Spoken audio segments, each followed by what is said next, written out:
Hello everybody, welcome back. I'm the Stretch Professor, and today we're going to be looking at the patch notes for 11.16. So as always, if you enjoy the content, please be sure to like and subscribe. It really helps out a ton on the channel. Come by, check out the stream. We have moved over to Twitch for the live streaming. So it's The Strategy Professor on Twitch. We're streaming every night starting around 11 p.m. Eastern Standard Time, usually going until about 2 or 3 a.m. Eastern Standard Time. So check it out. Very friendly, chill community. And we're still going to be uploading lots of videos to YouTube as well, including replays of the stream. So if you can't make the live stream, it's recorded on Twitch. So you can always see it. I think it stays there for about 2 months.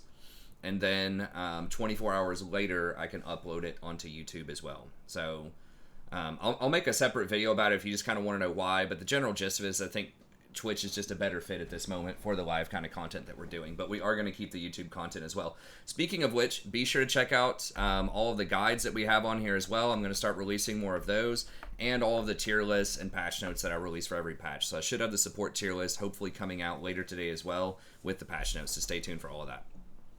Okay, let's go ahead and get in here.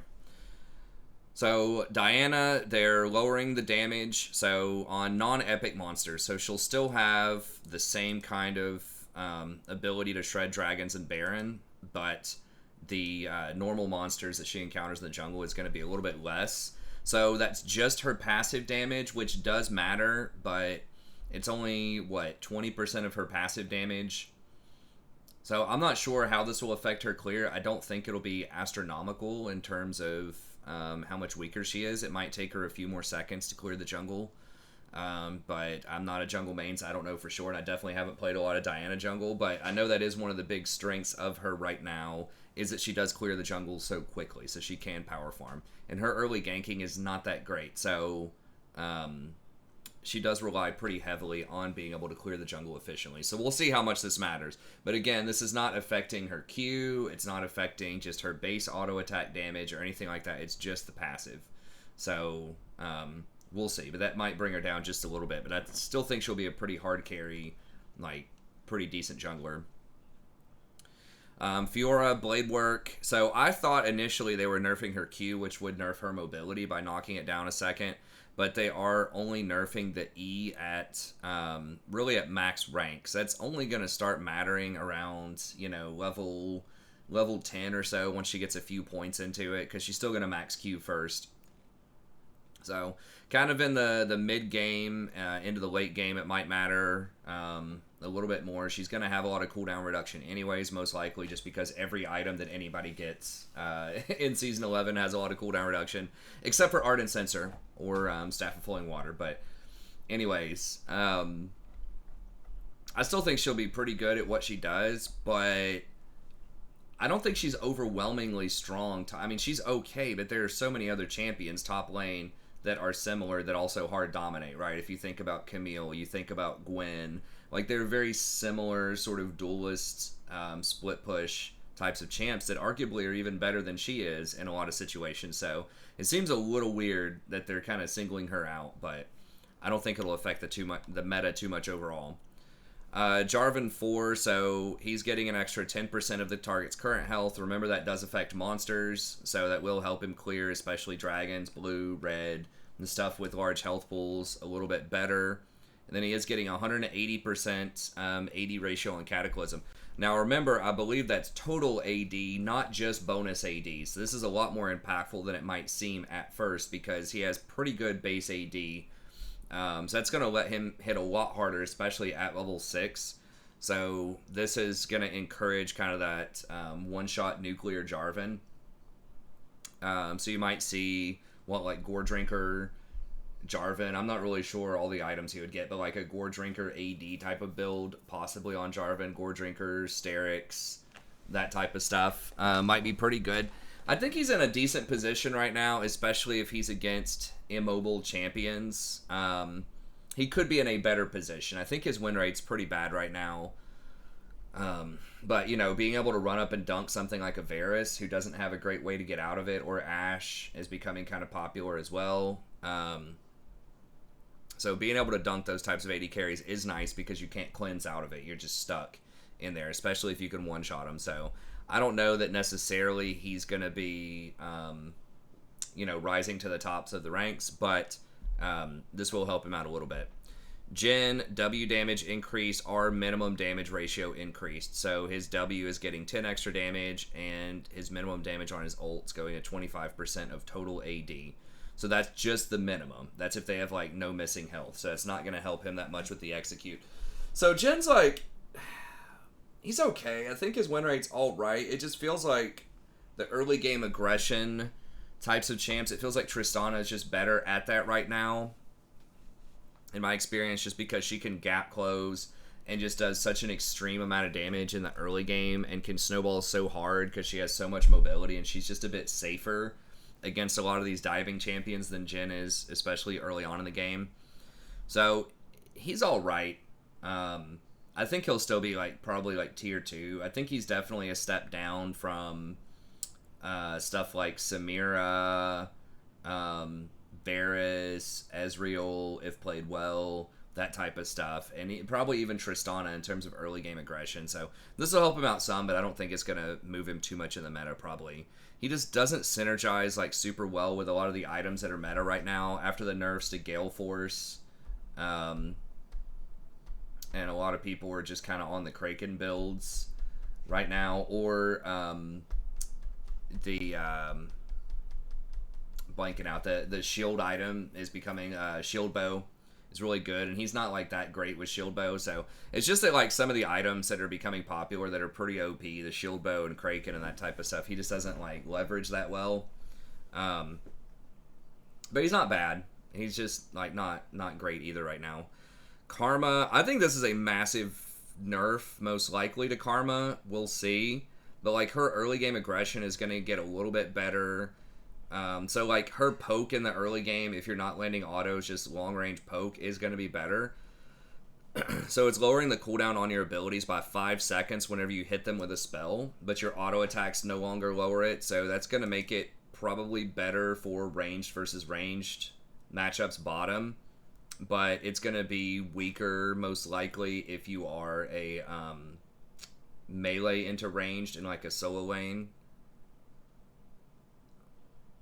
Let's see. Cooldown reduction from abilities. Now, I need to see.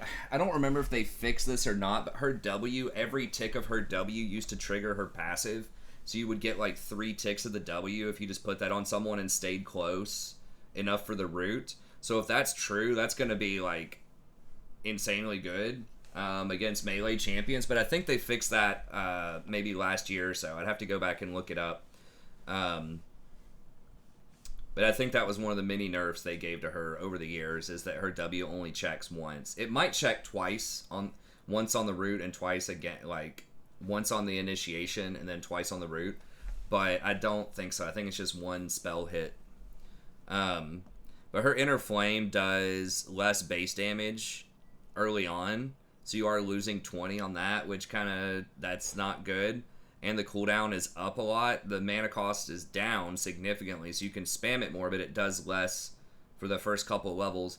However, if you do hit your Soulfire, then it does do more damage. So she's scaling out to do more burst damage later, because she's still doing the 270 here, and then she's doing an extra 45 on the Q2 Soul Flare. So they're really pushing her to max Q instead of max shield. Actually, they want you to max shield here too.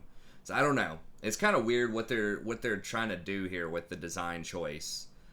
So that's better. And then the baseline shield is going up to 260.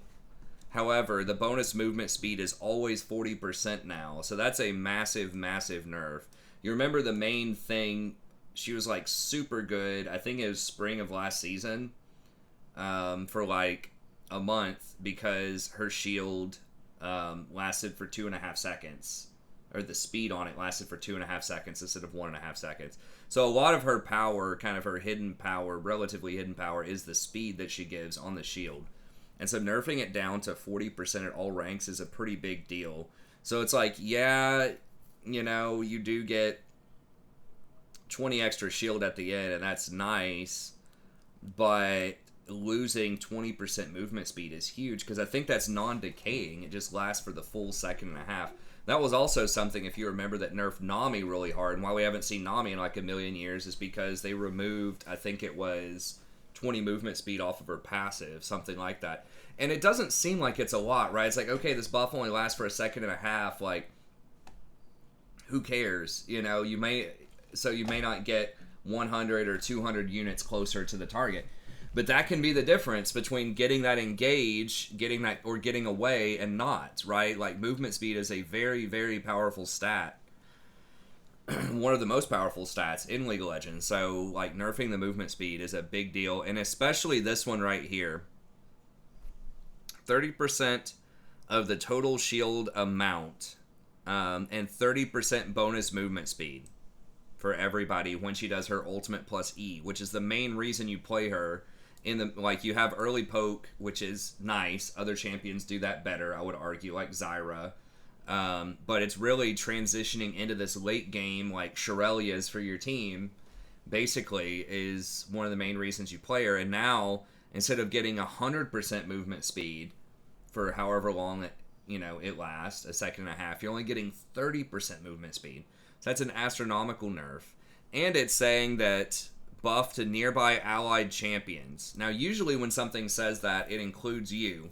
But this specifically in the description says that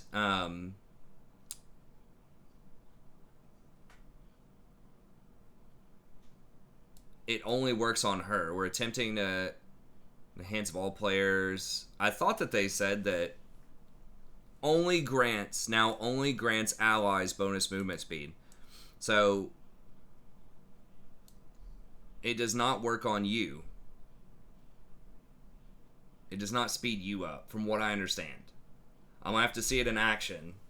Or maybe you don't get the bonus. Maybe that's 30% over the top of the initial 40%. I'm not sure. But either way, this looks like a pretty large nerf. Like, some of the numbers on paper look good. I think, like, the 20 extra shield looks good, but it's a trade-off with the movement speed. And then the Soulfire, like, the upgrade looks good, but again, the base damage is far lower early unless you put a lot of points into it. And if you put a lot of points into it, if you put more than 3 points in it to sort of benefit from the bonus, because 3 points or less is a nerf. It's 10 damage less if you have 3 points into it. So it's only when you get it maxed out that it gets back to normal. And it does have, it has a lower cooldown. Wait, hold on. No, it's mixed. So it has a higher cooldown early, but then it goes to a lower cooldown. So basically, this is worse unless you, like, full commit to maxing it, which means your shield is going to be weaker. I feel like she's already, like, not that great in solo queue, especially as support. I think she's overrated mid and top lane. People play her sometimes. But as support, she just doesn't have a lot of hard CC. She's a squishy.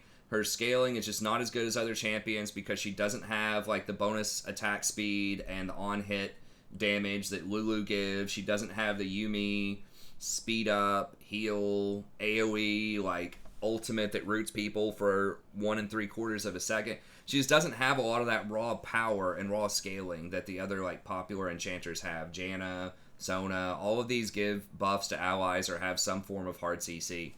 And she just has this dinky shield. I mean, her claim to fame used to be the big speed up with Inspired Shield for engage, but now that's a lot weaker too. So it's like, why would you pick her?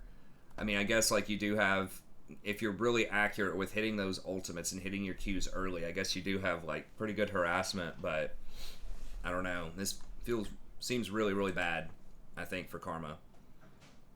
Especially support Karma. Alright, Lee Sin, a little bit. Omni Vamp is down. Okay. I guess that's fine. So he'll take a little more damage in the jungle. Why don't you nerf the Vamp on everything else in the game right now, too? Why don't you just go ahead and take the sustain down off of Gore Drinker, Conquer, all this other stuff. There's just way, way too much.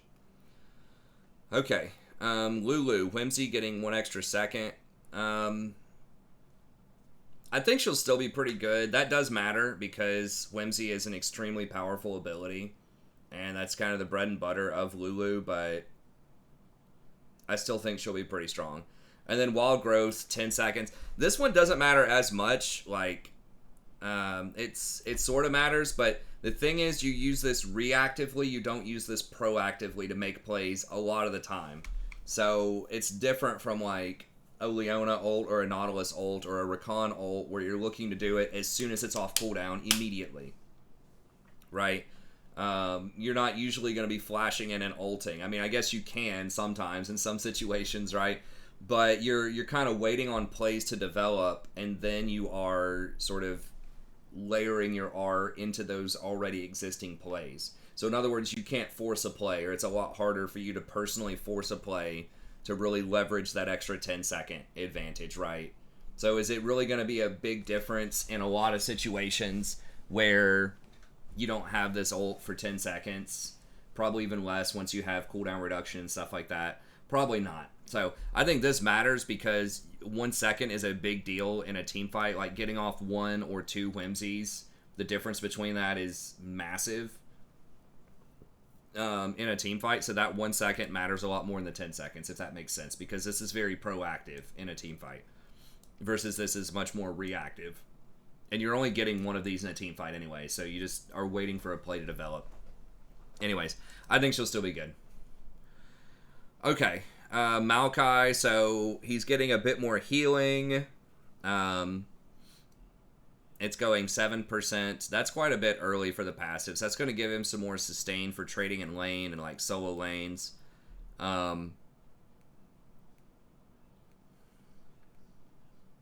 Wait, what? Due to heal and scaling bugs? What does that mean? The part that's crossed out here. Original passive values were bugged. He was healing for less of his maximum health. And it wasn't scaling properly. Intended breakpoints.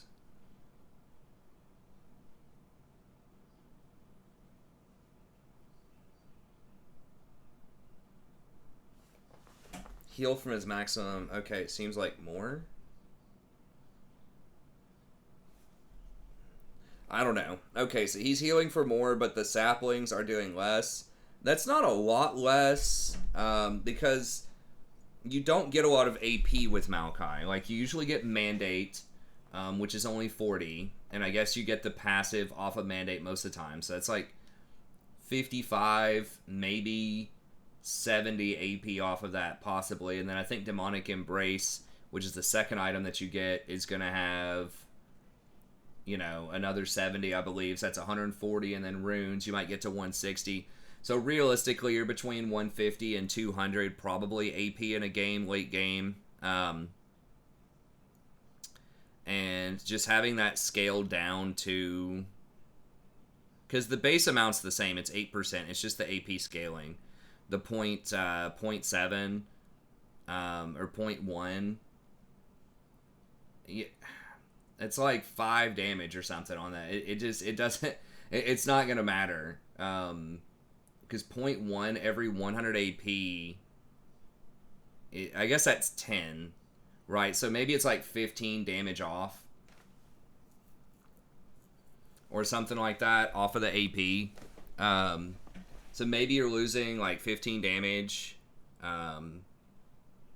It's just not going to be that much, because the seed's already hit for like 600 or 650 or something like that. So I just don't think it's going to matter that much damage-wise on the seeds. I think they'll still be pretty good. You are losing the 5 damage. You're losing like a little bit of the scaling. But I still think it's going to be okay. So let's see. So instead of getting 1.2% of the target's max health, you might get 1. So instead of doing, I don't know, 70, you might do 60. So yeah, I feel like it's going to be like, I don't know, maybe 20 damage off of a seed that's going to do between like 600 and 700 damage or something like that. So that's probably, I don't know, 5% or less of the total damage that's coming in, 3%. I don't think it's going to matter. Overall, I don't think these are going to matter. If anything, this could make him a little bit stronger in the solo lane and give you more sustain against poke champions, even as support, even if you're going AP. So that's okay. Now, the Nunu changes are interesting. So movement speed, obviously very good, especially on Nunu, because remember, his snowball scales based on your base movement speed. So that's actually pretty big. And this is a huge AP ratio change on the E, right? So that's a 90% AP ratio, and I believe it's a 0.7, maybe even a 0.8 when it completes. So you're looking at a 1.7 AP ratio on this E if you hit all the snowballs on somebody. That's a lot of damage. A lot. And it has really high base damage, too. It's got like 400 and something base damage. So if you have like 100 AP and you hit somebody with all those snowballs, it's going to be like 700 damage or something on a base ability that also slows and has a root.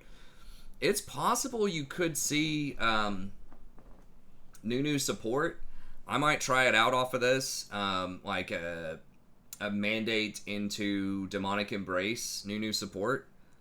Possibly because like you have really good roaming with your snowball. It's kind of it's a similar concept to like Nunu mid that was popular, and you might see Nunu mid again too off of this.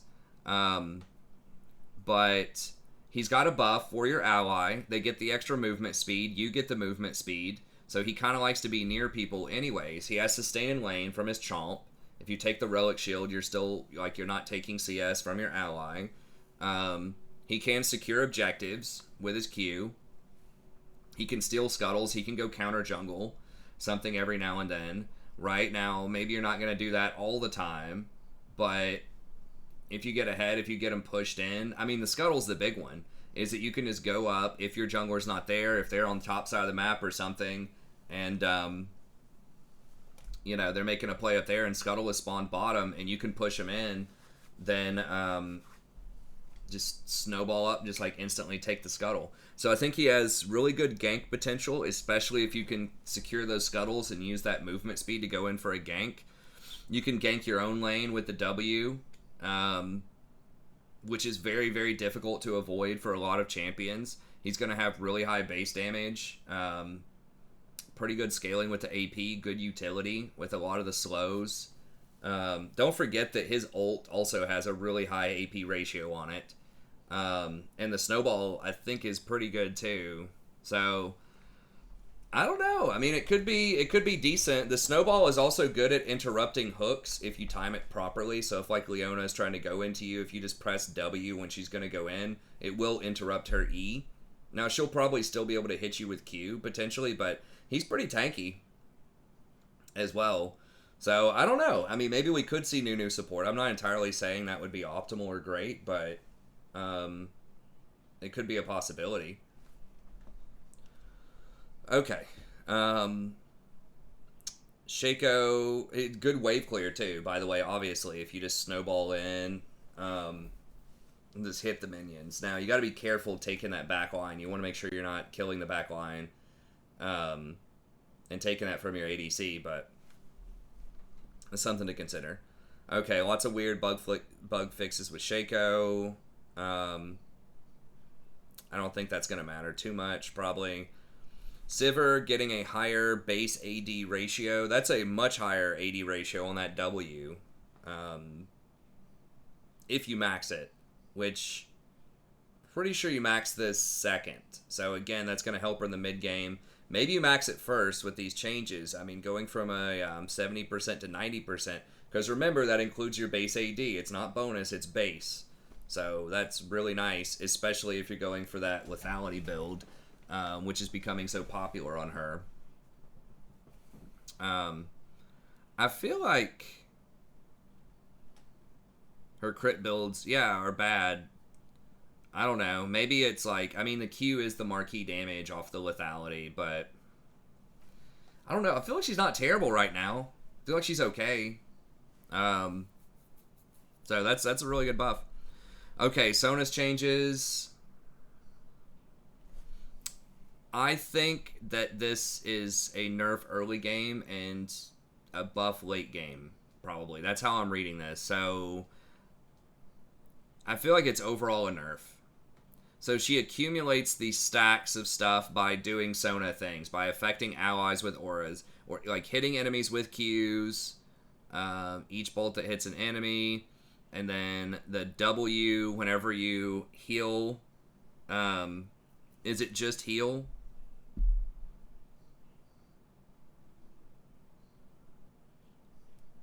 Or prevent at least 220 damage. Okay, that's the key. It has to either heal them or actually prevent damage with the shield. Just putting the shield on somebody doesn't matter. They have to take damage and it has to prevent that damage. So you can't just spam this if you're full health and your ally's full health. You know, just spam this and affect people. It has to actually block damage to trigger it. And the mana cost, if you're near an ally, are higher. So if you were alone in a solo lane or something like that, it costs way more. But if you're near an ally, you're paying 5 more per cast because you no longer get the 30 refund. So the mana cost is actually going to be a little bit higher in a lot of situations. Now the Song of Celerity is a different one. That's a big buff for Song of Celerity because a lot of times you want to use that just to get back to lane or to help people rotate.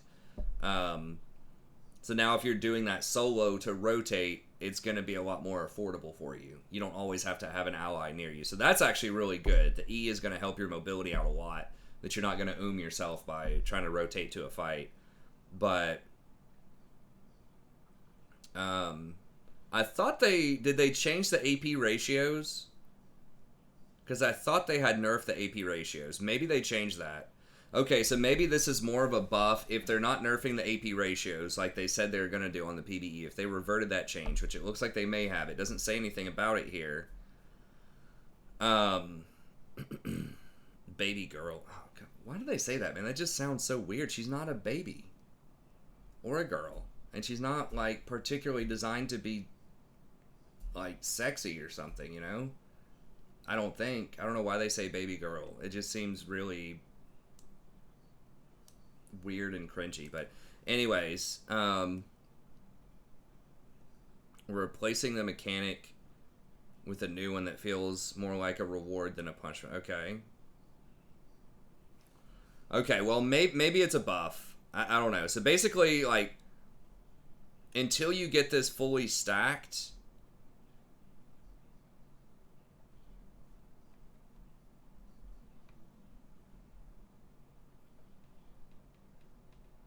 her ultimate ability's cooldown is reduced by a certain amount.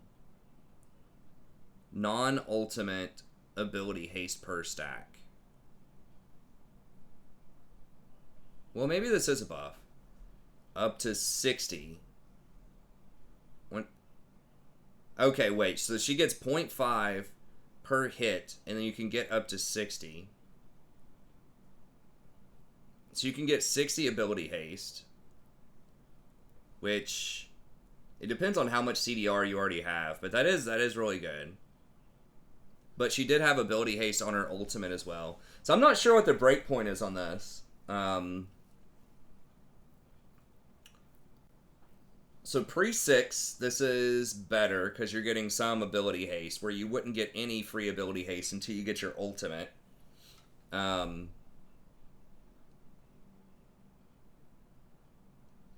All of this is the same, basically, very similar. And I think this used to give, what was it, 25? Maybe it was 15 ability haste to her normal abilities.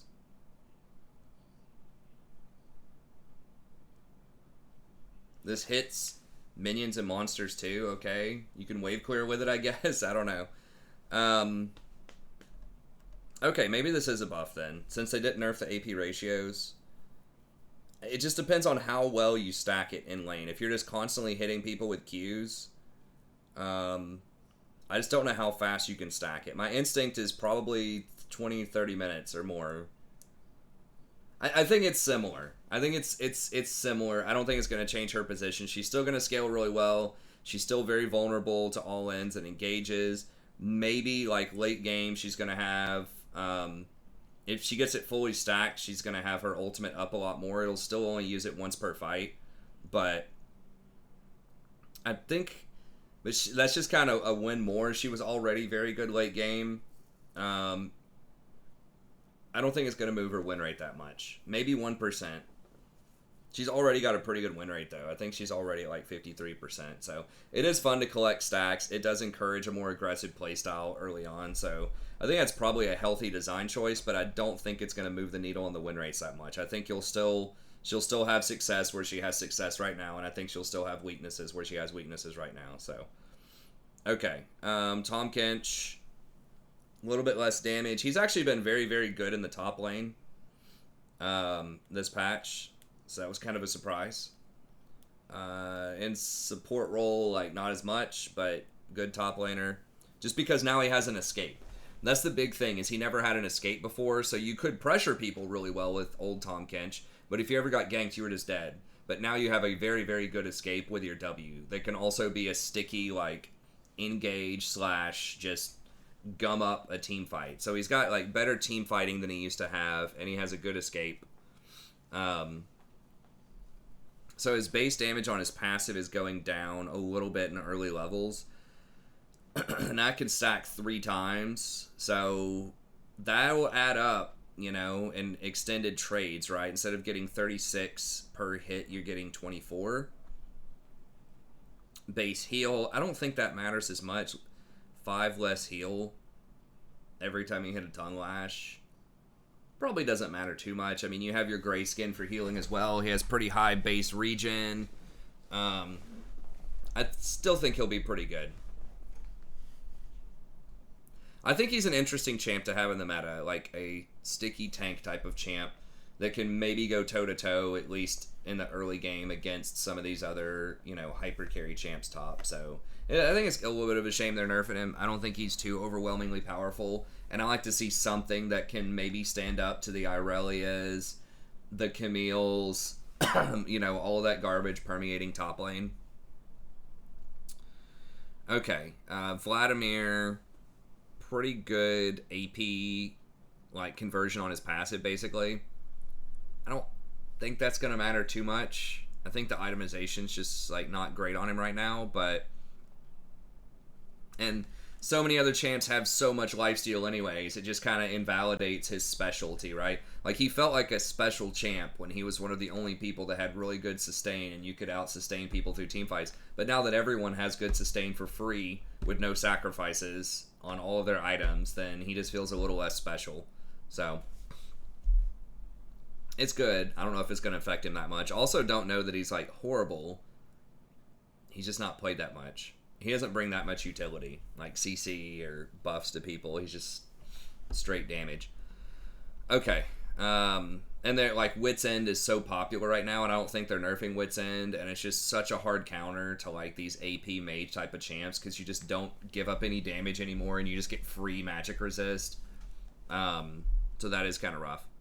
Xin Zhao, they're nerfing his attack damage by 3. At level 1, it still scales. I don't think this matters that much, but again, sometimes 3 attack damage means a lot. See Graves. So maybe this will hurt him a ton. He does have very good AD ratios, but I still think he'll be pretty good. Ziggs, mana cost, or base mana is down. Okay, so that's like 1 less bomb he can throw per back. Base damage per mine is down, and the slow is down significantly. Okay, so that's pretty big. You might max the mine second. I don't know if you max that or W second. Depends on how well you think you're going to be able to take towers, probably. I feel like you max the minefield a lot of the time. So that's pretty significant, because that's one way that he kind of protects himself, and one of the utilities that he brings is those mines, you know, offer so much in the way of slows. But that's a huge nerf to his, especially early game, even mid game slow potential. So I think he's pretty overrated. I mean, his win rate is, like, good, so it's hard to deny that, but I don't know. I think he's definitely exploitable. Like, he's so easy to gap close on most of the time. Like, he does have his W, but I don't know. He's he's kind of annoying to play against. Like, he has such good wave clear, and he can take your towers and snowball on you so fast. But at the same time, he is kind of an interesting addition to the meta, so I don't know. I guess that's fine. Dark Seal, Dread Purse stack, Glory Lost on Death. So you're losing a lot more. Okay, so they're nerfing this item pretty hard, right? Because you can get up to, what, 10? So that's, instead of 50 AP, now you're getting 40 on an item that's that cheap, 350. So it's a pretty big nerf. But then again, it's still a super strong item. And low-key, one of the really strong things about this is that when you convert it over to Mageis, then that gives you the bonus from your mythic item. So if you are playing, you know, something that's going to get Mandate, for example, and you get Mageis, you get a free 15 AP for having a completed Mageis. So that's kind of low-key one thing that has made this item stronger is its interaction with the mythic items when you complete Mageis. Magi's, whatever. Okay, Redemption. This is a pretty big buff. You know, 20 early extra heal scales up to 40, and it's a 90-second cooldown. So in the past, this would have been crazy, like, awesome buff. But right now, just the way the meta is shaking out, very few people get Redemption. So I think that maybe it's not as OP as it seems. And a lot of this stems from, first of all, a lot of tanks are still very popular and strong, right? You've got your Leona, you see, like, Nautilus, Rel's making a comeback into the meta. So a lot of tanks, even Braum is starting to see some more play at high level, or at the highest levels. So you're just not seeing a lot of Redemption champions in the meta. And when you do see champions that might want a Redemption, right, like a Lulu or something like that, Putrefier is just so clutch right now because there's so much excess healing in the game. Like, Putrefier will, you know, counter 5,000 healing or something in a game. And that, I feel like that's just way more than Redemption's going to be able to heal in a lot of games. So I think a lot of enchanters are probably just going Putrefier. And if they're not going Putrefier, there are other strong options too. Like, Staff of Flowing Water is still extremely good. Ardent Sensors situationally can be good, especially on someone like Lulu or Yuumi, who gives the extra attack speed.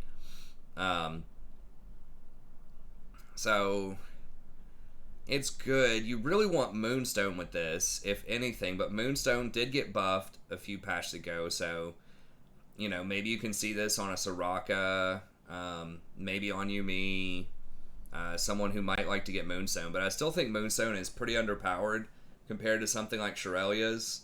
Even after the nerfs to Shirelia's and the buffs to Moonstone, the movement speed is just so good on Shirelia's. And if you have Shirelia's, Redemption, you know, has a lot less value. Also, as I mentioned before, with Vlad, there's just so much healing in the game anyways, that you just kind of don't need it with Redemption a lot. Or a lot of other people are going to have Grievous Wounds, right? You know, the other support is going to have Putrefier or Thornmail or whatever. Like, people are just getting so much Grievous anyways that this is kind of just taking some collateral damage. People aren't getting it just to counter Redemption, but Redemption's going to walk into that counter if you get Redemption in a lot of matches, because someone's going to have, some of your allies are going to have heavy healing, just because everything has heavy healing, right? From, like, Gore Drinker to just passives, like Silas is passive, you've got Irelia, you've got Gwen, Bladework King is popular on a lot of those champions. Shield Bow is very popular on a lot of champions right now. And of course you've got Conqueror, Ravenous Hunter, Bloodline. There's just so much healing that I still don't think this is going to make a big splash a lot of the time in the meta. And of course it can miss, right? Like, Putrefier just works. When you do it, it's going to reduce healing. With Redemption, if your allies aren't paying attention, or you just don't get a lot of clean 5v5s, if it's just a lot of random 1v1 skirmishes around the map with a lot of assassins and things like that, you're not going to get as much value out of Redemption. So, I don't know. It is a very good buff. I just don't think it's super well positioned for the meta, but I could be wrong about that. It could be really strong. So, great buff to champs that already have a lot of healing in their kit that want something like that. Definitely Soraka. Maybe Yumi. But overall, nice touch. Good idea. Okay, so they're implementing the additional dodge penalty. So if you have a third dodge in a 24-hour period, then it's a 12-hour lockout. But it is still just a 10 LP loss. I don't really like this change because I feel like, I know dodges are annoying. They do slow down Q timers, but that's one of your only defenses, especially at high elo,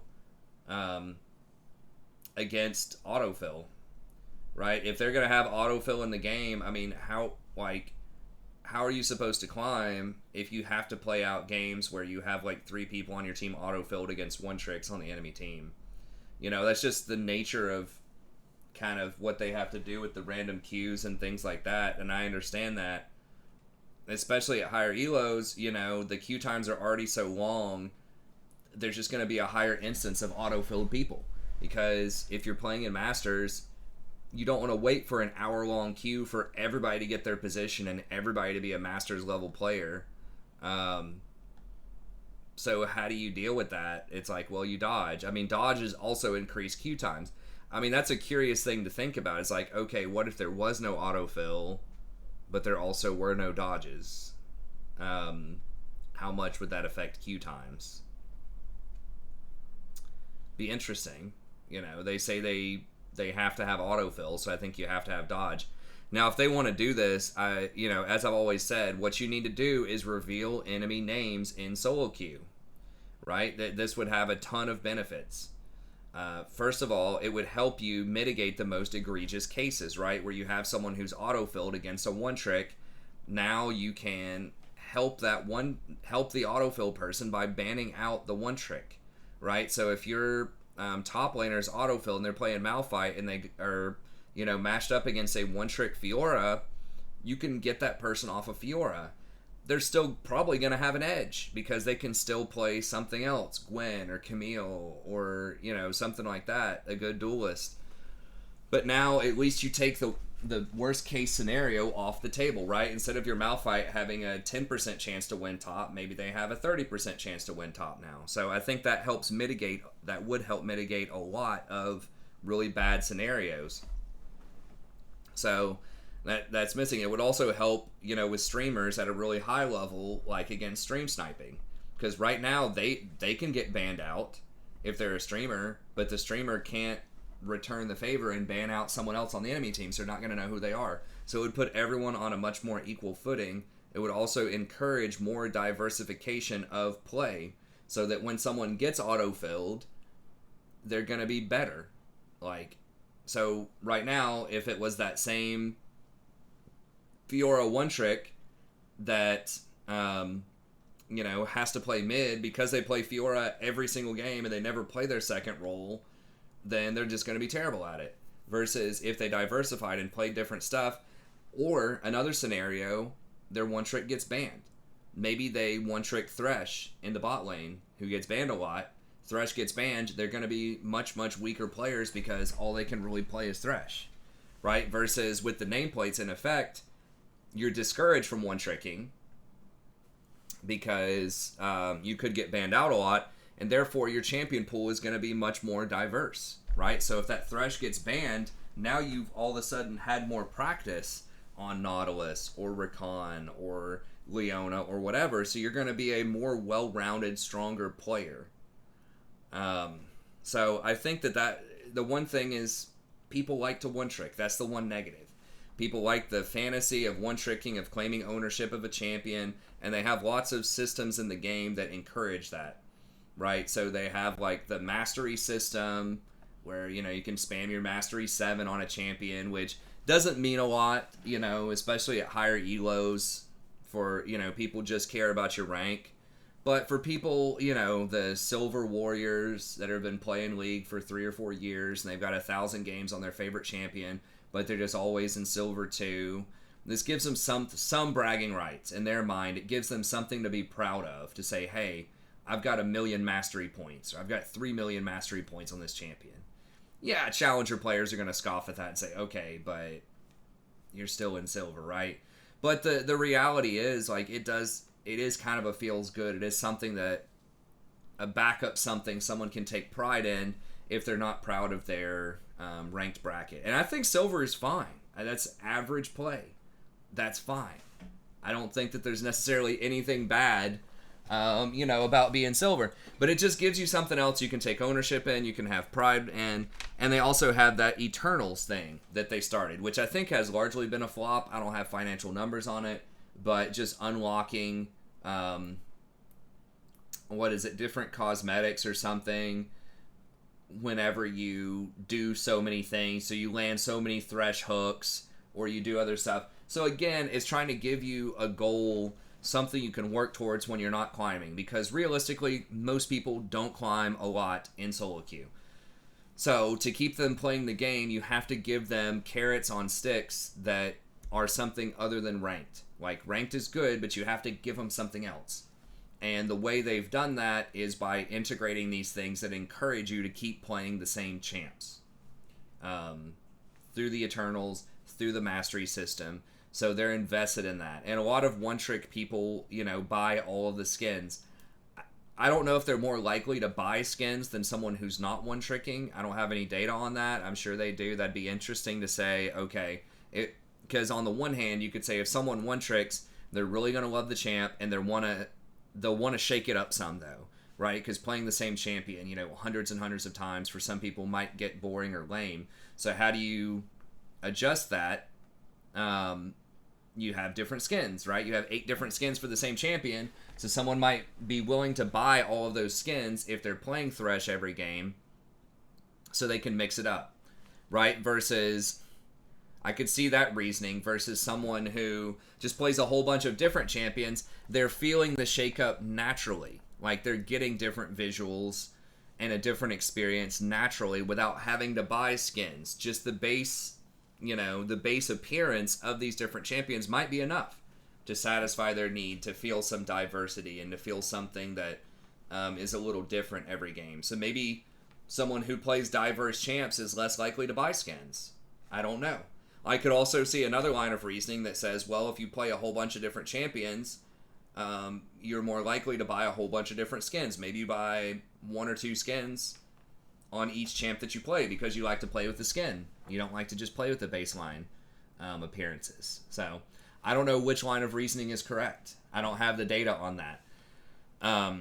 But that's what could hold back revealing enemy nameplates, is that can disrupt the reward systems they already have in place for being loyal and playing the same champion a lot.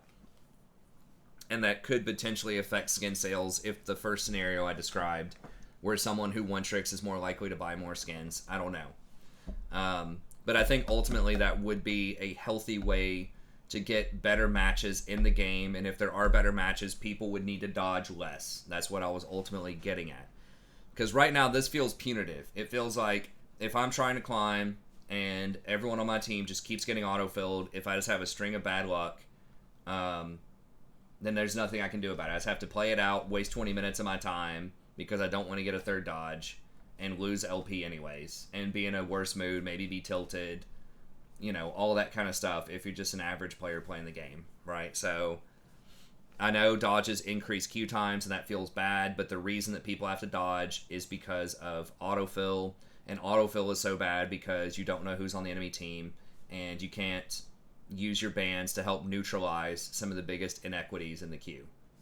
That's what it all stems from, in my opinion. But anyways, hopefully they will do that. I don't suspect they will, but anyways, that's going to be it for this. Hopefully you enjoyed it. So some of the more interesting adjustments, I think support Nunu could be interesting. Nunu's still pretty good in the jungle, so that's definitely going to help him out there, but you might see mid Nunu a little bit more. You might see him... I don't think he's going to be super popular as support, but I think he could low-key get a little bit better. We'll try it out. Maybe not. But I don't think anything else is going to shake up the meta that much. They are paying attention to some of the top picks like Diana and Zen. They're trying to bring him down a little bit, and Lulu. So I'm glad they have their eye on him, but I don't think these changes are going to push the meta too much. with most of the adjustments. But anyways, that's going to be it. Have a good day, and we'll see everybody next time.